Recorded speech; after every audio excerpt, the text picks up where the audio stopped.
Hey guys, welcome back to Turntable Guy. And yes, we're back to a turntable. On the bench today, we have a Realistic branded turntable. This one is the Realistic R-8010. It is a suspended, what I believe to be a semi-automatic turntable, manufactured by your friend CEC. What's funny about this turntable is I grew up at this turntable. This was also known as the Taya, stretching my memory here, I think the CP-2010. Now, I'll check that out if that's the right model number, and I'll put it down at the bottom of the screen. But this is the turntable that I grew up with, but it was branded as a Taya. And Taya, I think I have one video of a Taya turntable in my collection of videos here. Taya was a Toshiba distribution kind of turntable here in Canada. I don't know if it was available throughout North America or throughout the world, but they were sold in various electronic stores and department stores. Yeah, so this is the turntable that I grew up with, and it is a really nice turntable. It's well made. It's got a nice wood look. This particular unit has come in for a very specific reason, as we just remove the platter mat here. Now, there's no belt on this one. I've got a belt on order for it, actually, and I've got just a bit of a too tight belt to test it with. So if we spin this, you can see what the problem is here.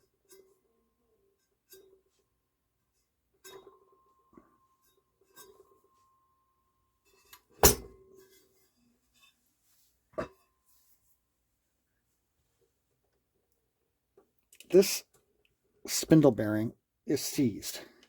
Okay, I can barely move it with my fingers. I mean, it is tight. There's very little play.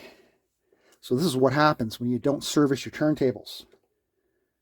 You know, you think that the oil in there is going to last forever. It doesn't. It will gum up, and this is what you're going to get. So we're going to give this one a full service. We're going to do the motor, which I'm sure is a very nice, solid, big AC motor. You can add oil from the top here, but we're going to go in and we're going to take her apart and service the top and bottom bearings. We're going to obviously service this bearing, and then we'll, I can't really check for perfect speed because, like I mentioned, the belt that I have is a little tight. I've got a belt on order. But I mean, there's nothing particularly exciting about this turntable. It's pretty straightforward. So, yeah, let's start. I'm pretty sure that this one will just come right out of the casing here. Let's remove this dust cover, which is a classic CEC style dust cover. And if I remember correctly, to remove this, we need to slide. First, we need to unscrew these. Yeah, and these unlock, so you just move them forward. That one and this one over here. So they just disengage a couple catches that keep the turntable in the base. If I remember correctly, yeah, that's how it comes out. And I'm pretty sure we're probably going to have to disconnect those wires too at the back here. Yeah. Okay, so let's remove our head shell. What do we got for cartridge here? So it's a Radio Shack branded Shure. It says R-1000 EDT. Looks like an M75 style stylus. That's original, which is kind of cool. We'll take off our counterweight. And we also have, amazingly, this hasn't gone missing, we have the original anti-skating weight. That's cool. We'll lock our tone arm in place. Just tilt this up like this. And what we're going to want to do here is just remove these two screws.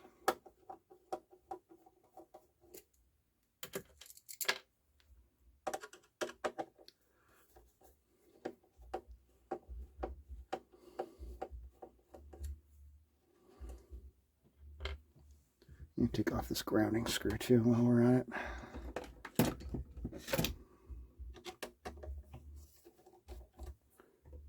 Remove that ground wire.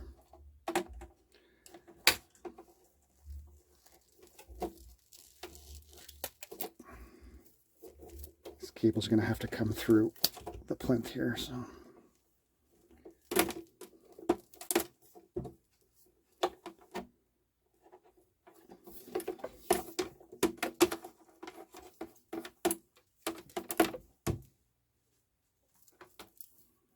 Take a ground cable, put it aside, and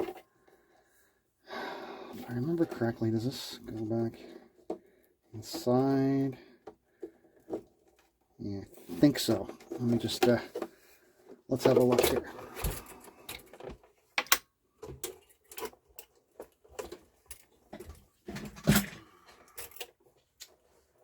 Okay.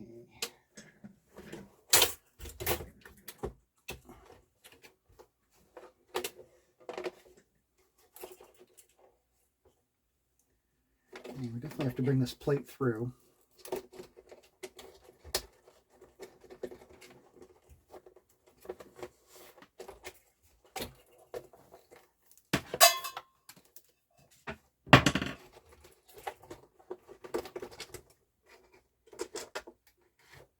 Just like that. Just push our cables through.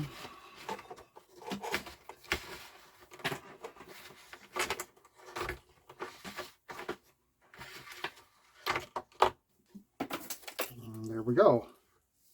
Look at the nice build quality on that.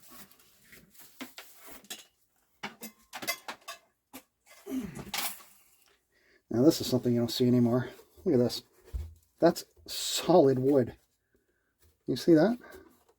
It's not even particle board. It's real wood all the way around. Just beautiful. Yeah, this is a veneer, but lovely.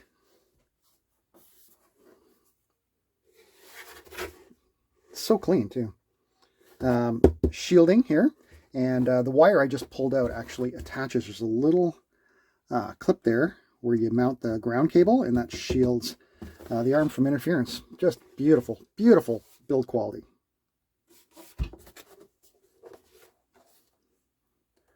There you go, realistic model R-8010. No date. Might be a date on the motor though. But yeah, this is something I would like to run myself. I love decks that look like this with the natural wood. Just gorgeous. All right, let's put that aside, and we'll get to our meat and potatoes here. Oops. All right, so there you go. Nothing particularly exciting here. Does this thing even have an auto return?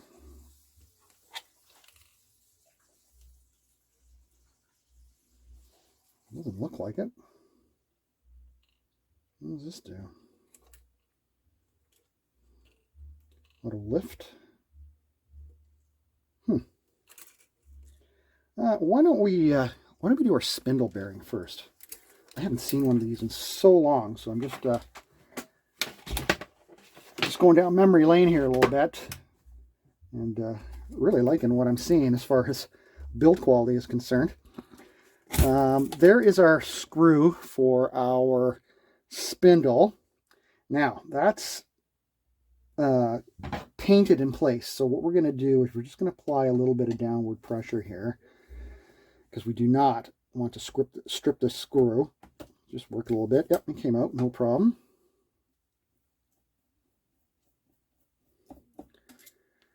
There we go, don't lose that. And we'll see how easily this bearing comes out. Let's zoom in.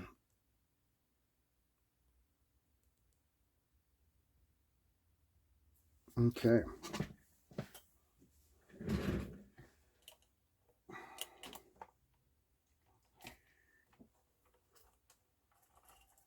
Oh, wow. Look at this. No lube left. Pure glue. It's totally glue. Is there a ball in there? There is a little ball bearing down there. Let's see if we can get that out. Nope. I'm going to have to pick at it a little bit.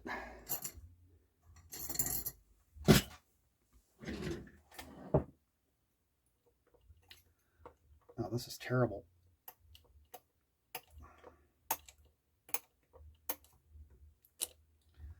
Wow. This bearing is so seized.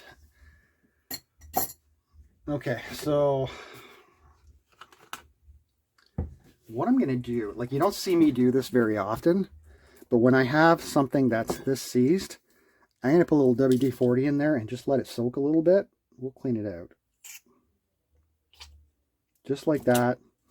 And we're going to let it soak for 10 minutes, okay? I'm going to pause while that's going on. Alcohol itself will clean it, but WD-40 does a great job at dissolving old greases and oils. So we'll just let that sit in there, and I'll scrub it a little bit with that. Then I'll come back and we'll continue cleaning. And if you can see right in there how the oils and greases have solidified. Where's my little screwdriver? Right here. Look at this. It's just, it's solid. So, yeah, totally seized bearing there. That's where the little ball bearing rides. Hopefully it wasn't run for too long. I mean, a lot of these turntables just tend to sit for decades.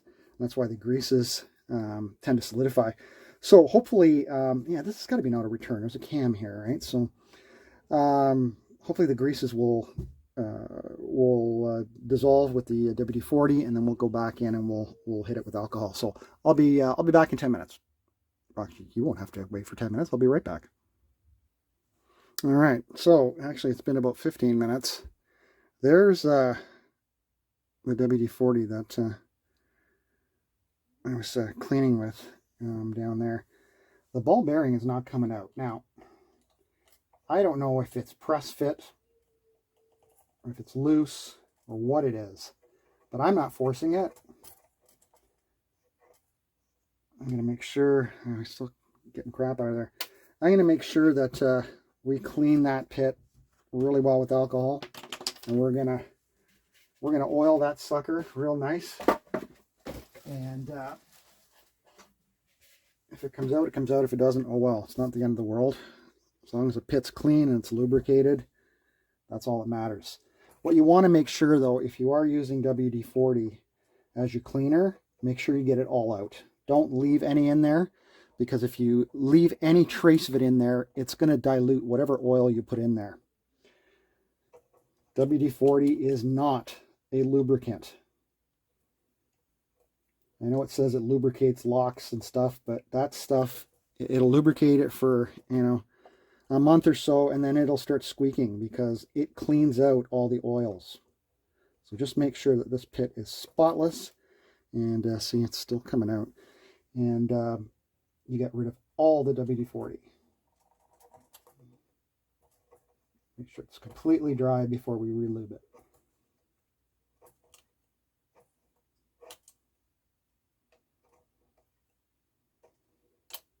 There we go.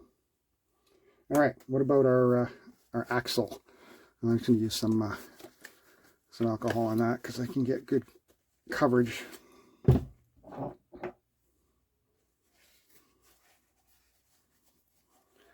what we're going to do is just clean it. Get all the old crap off of there.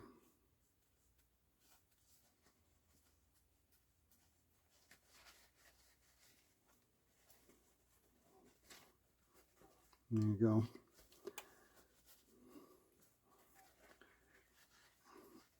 If we were to run this turntable with the way it was, firstly, you'd never get up to speed, no matter how strong the motor is, because the motor's, you know, it just doesn't have enough torque to move that kind of seizure.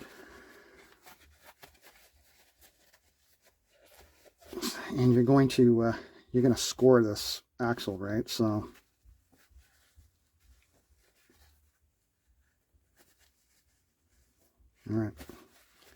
I am pleased with that. We are ready for lube. What are we going to use?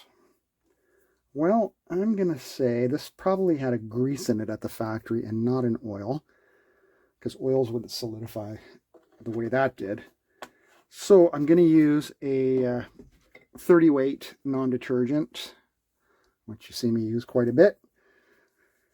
And we're going to put some, did I just bang you? Yep. Put a couple drops in there.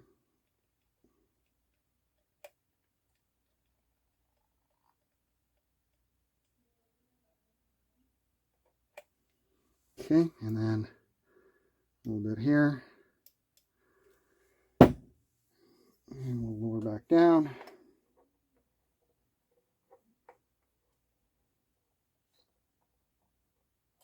There we go. There you go. Nice and lubricated the way it should be. That's it. That's all you have to do. This will spin beautifully for decades now.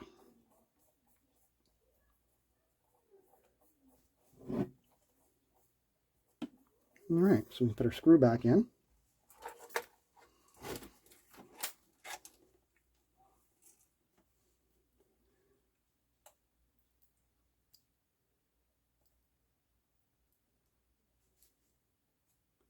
Which is easier said than done.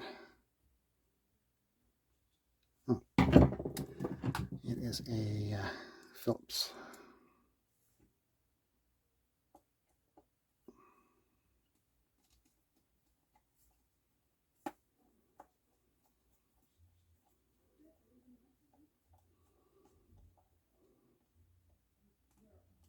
Go, don't strip it.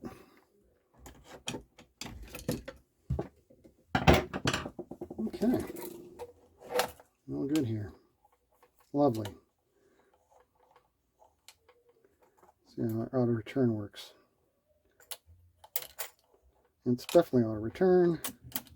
There it goes. Yeah. Okay, so it is an auto return deck. Very simple mechanism, very nice. Beautiful deck, eh? Just beautiful. Okay, motor time. Let's zoom out a little bit here. And we'll just tilt our turntable like this.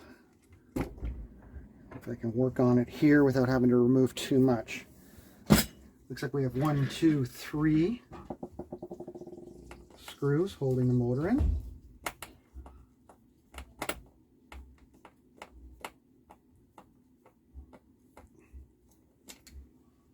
They go right through the deck.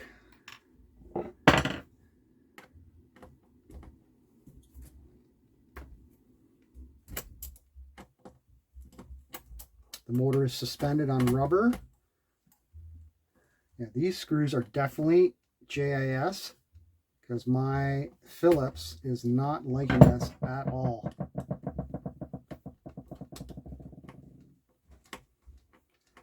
And I have a JIS set in the garage that I use on my cars. I've never really needed them for turntable work. But this is one of those cases where it would have been nice to have it because you can see how my Phillips is jumping in and out of that screw. I'm not stripping it though, I'm going very gently.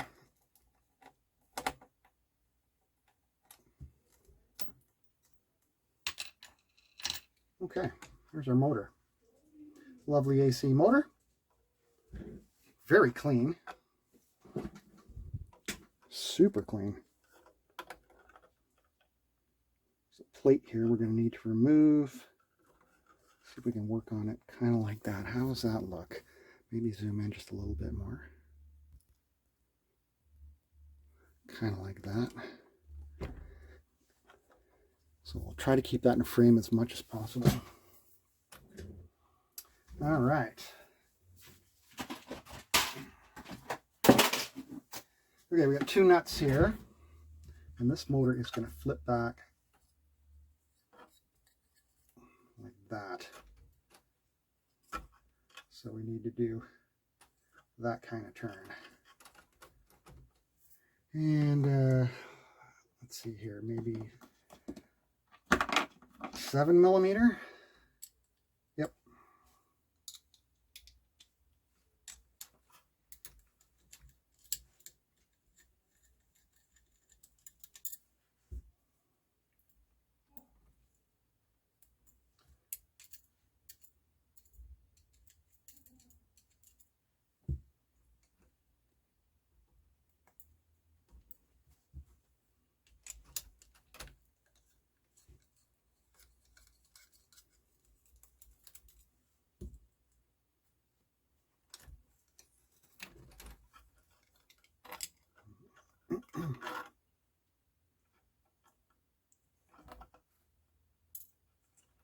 And here's our motor. Top, bottom bearing. Probably the same 7mm. Yeah.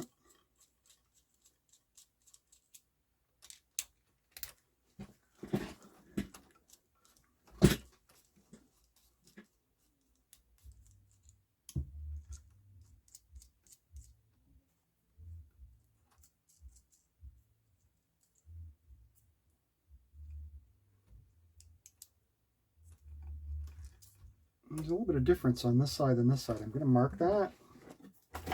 I like my motors to go back the way they were.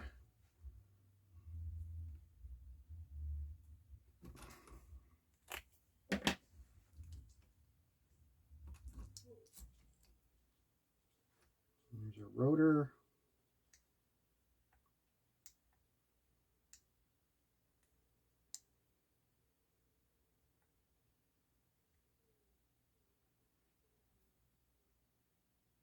Needs oil. There's our bottom. Got a ground connection there. You can mark that as well.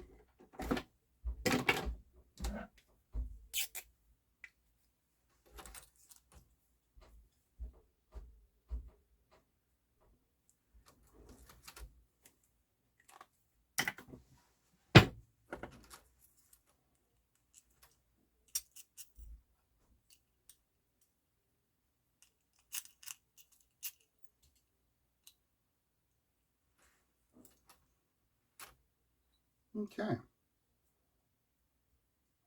Yeah, there's no lube in here anymore. So what are we going to use here? This is when I like to use electric motor oil. Okay. There you go. Engineered for 1/4 horsepower motors or larger. Should be perfectly fine for this.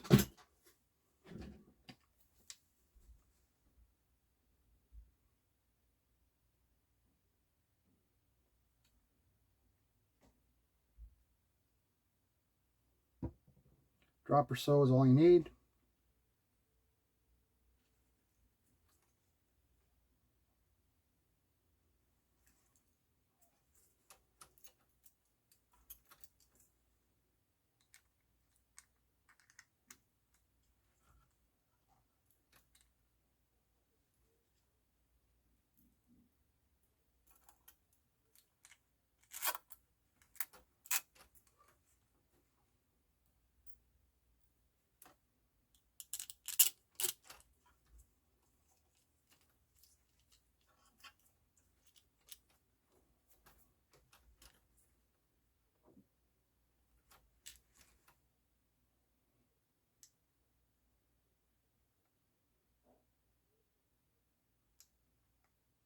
Put a little drop on a screwdriver. I am going to lube it from the top. I just want to put a little bit on the actual bearing itself. So I'm just going to put a little drop right there.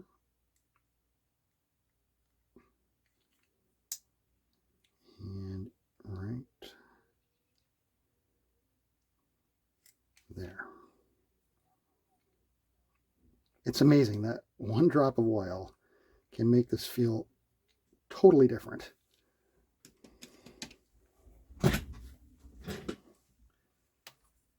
Okay, let's make sure our marks are in the same spot.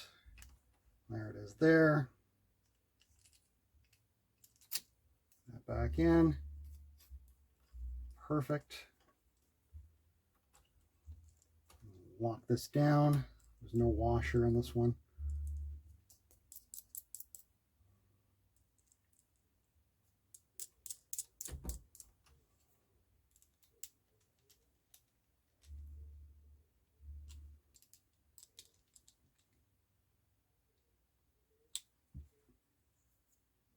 Beautiful.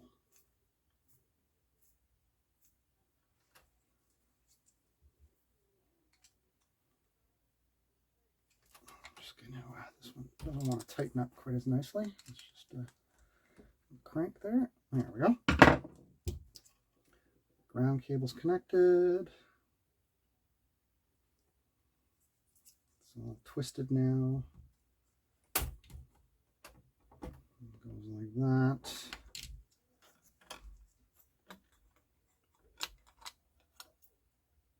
It's back on.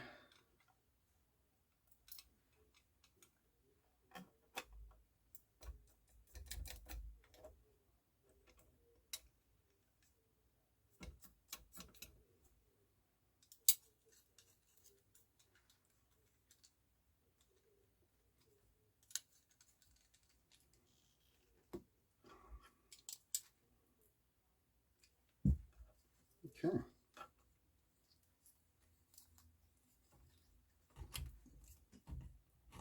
And back in. Okay, I am just going to pause here. I'm going to go into my garage and get my JAS screwdriver so I can get that motor mounted again, and then I'll be right back. Okay, our motor is mounted back. The rubber mounts are in excellent condition. They're still supple and firm, so that's all good. So let's zoom out.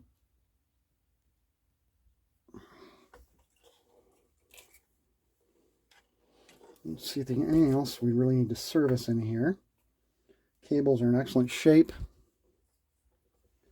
It's a little ball bearing here that rides with the tone arm. This is all metal except for this one piece of plastic here. And under here, we've got a capacitor, and this is where our AC cables come in. And then our power comes over here to the motor. So this is our cut arm here. Where's our speed? No, that's our speed. Speed. Here's our cut arm right here.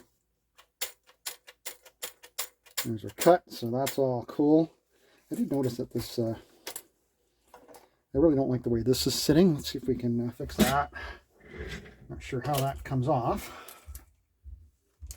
Does it just pull off, or pry that sucker off? Let's see here, without damaging anything.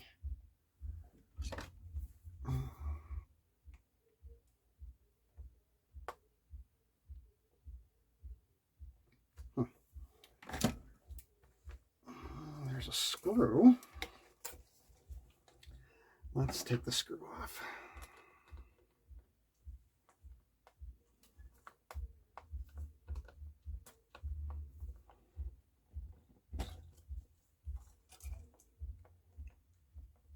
Yeah, that's the screw.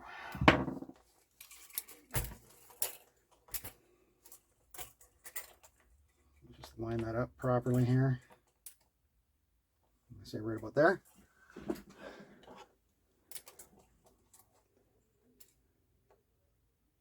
Maybe there. We'll hold it and tighten up that screw.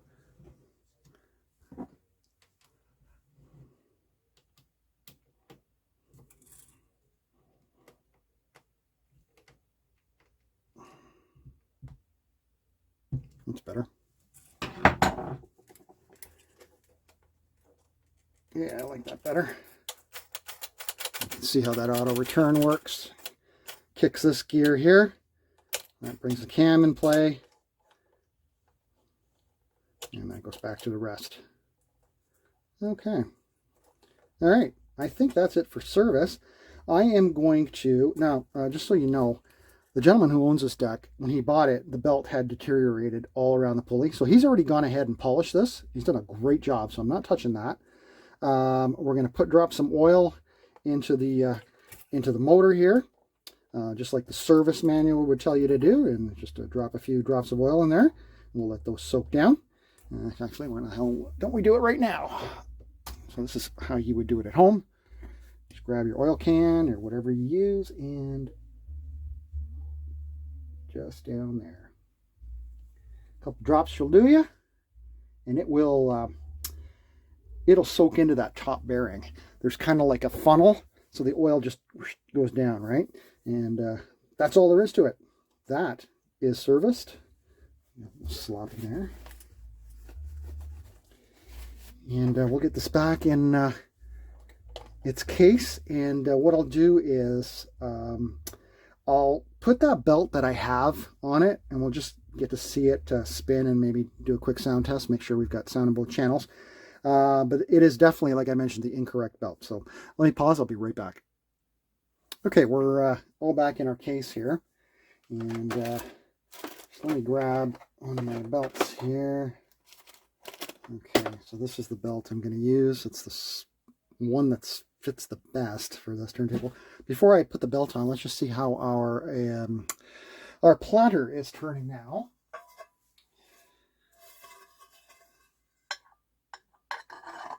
Remember how I would spin it and it would just go clink? So you can already see that it's, look at that.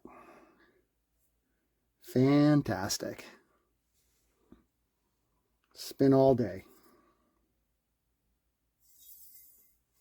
Excellent. And the gentleman has, you can see some of the belt depth around here. You know what? I'm going to clean that just a little bit better because he's left a little bit on there. Just some alcohol to do this.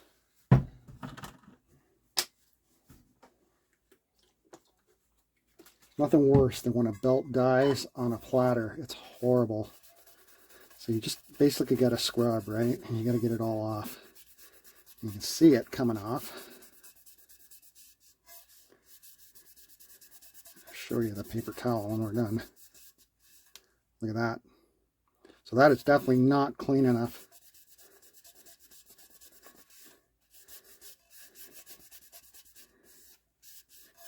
And it gets over everything, right? So what it'll do is it'll get on your new belt and it'll transfer it to the motor, get around the motor spindle. So you got to make sure you get all the belt depth off.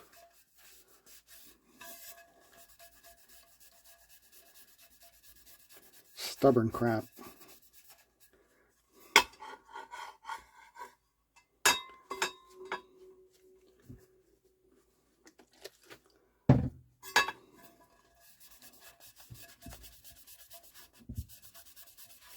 And if it still doesn't want to come off, then take it under the sink and get a Scotch-Brite pad and your favorite cleaner and just clean the hell out of it.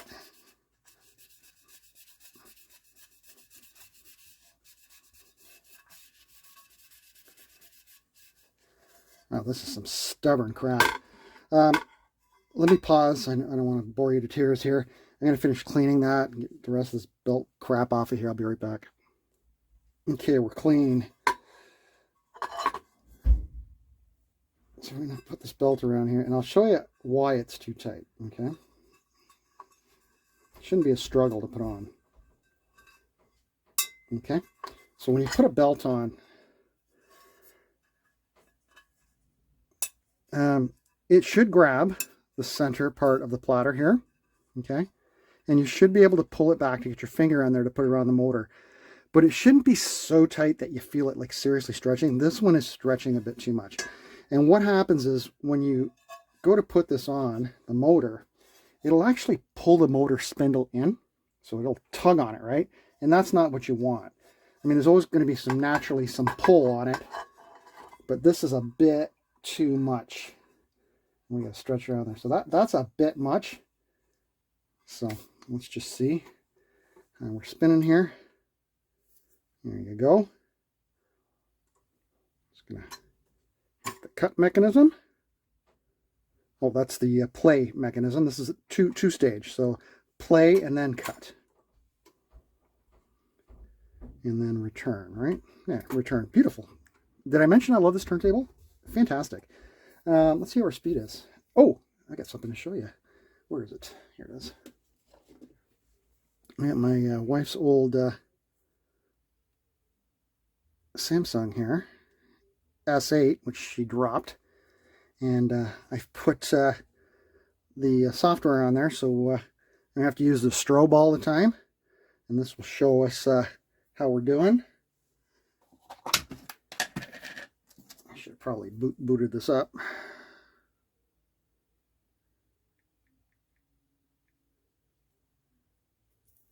Okay. There's no SIM card in this thing. It's just, hello.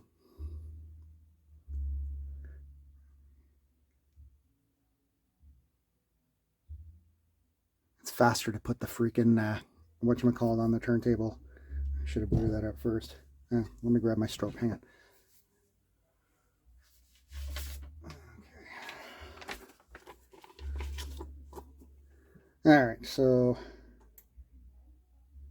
it is way too slow, and that has a lot to do with that belt. Okay, it is yanking on that motor and putting way too much tension on it. So let's see what that's coming in as here. RPM, here we go.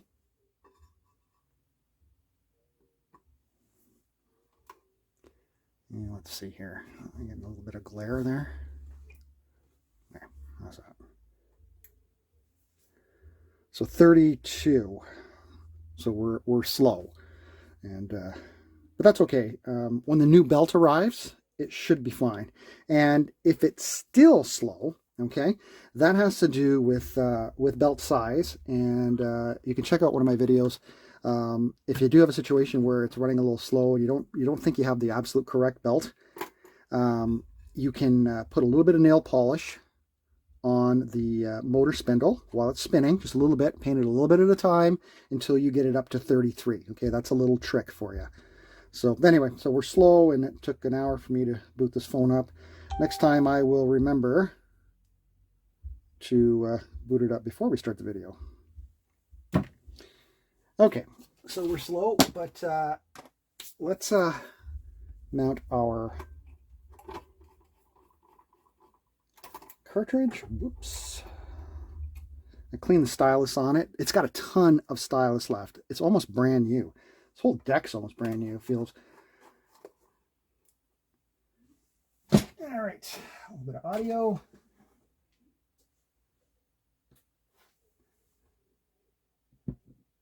No hum, which is great. I'm not going to install the anti-skate right now because I don't have the manual. I'm going to have to download it from Vinyl Engine. Hopefully it's in there to see exactly where we need to set the anti-skating at. I don't even know what to set this stylus at. It looks like a pretty high quality stylus. I'm just going to set it at 1.5 for now. We'll just do it by eye.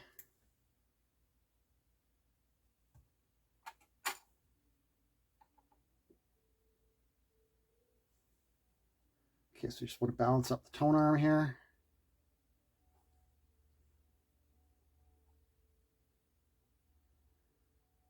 That's good right there. Lock your arm in place. 0. And we'll put on 1.5 grams here. And this should drop straight down. Quiet, silent, beautiful. Good stereo separation.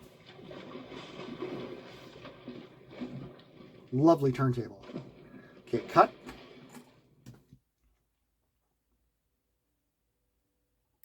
Oh, fantastic. So again, when you move it over, it won't drop until you hit the play feature. Then it'll drop down. Cuing's working fantastic. Nice suspension here. I'll just move that to the end of the record. Let me try that again.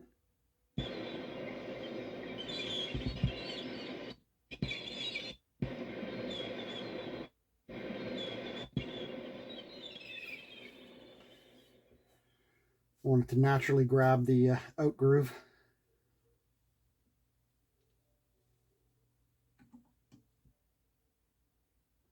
Oh, wow. Beautiful. Love it. Absolutely love this turntable. I love the look of it. I love the performance. I love the build quality. This is a CEC win here. This is like probably early to mid 70s, I would say. Just a nice unit here. This one's branded Radio Shack, or you might have one branded Taya. But whichever one you have branded, you've got a beautiful turntable here. So anyway, that is the realistic R-8010 semi-automatic belt drive turntable. We're just waiting for a belt to come in, but that will come in. Actually, I ordered it from England, of all places. So it will be coming in, and then this one will be ready to go. Thanks for tuning in, guys. Appreciate it. Hopefully more turntable videos to come. Talk to you later. Bye-bye.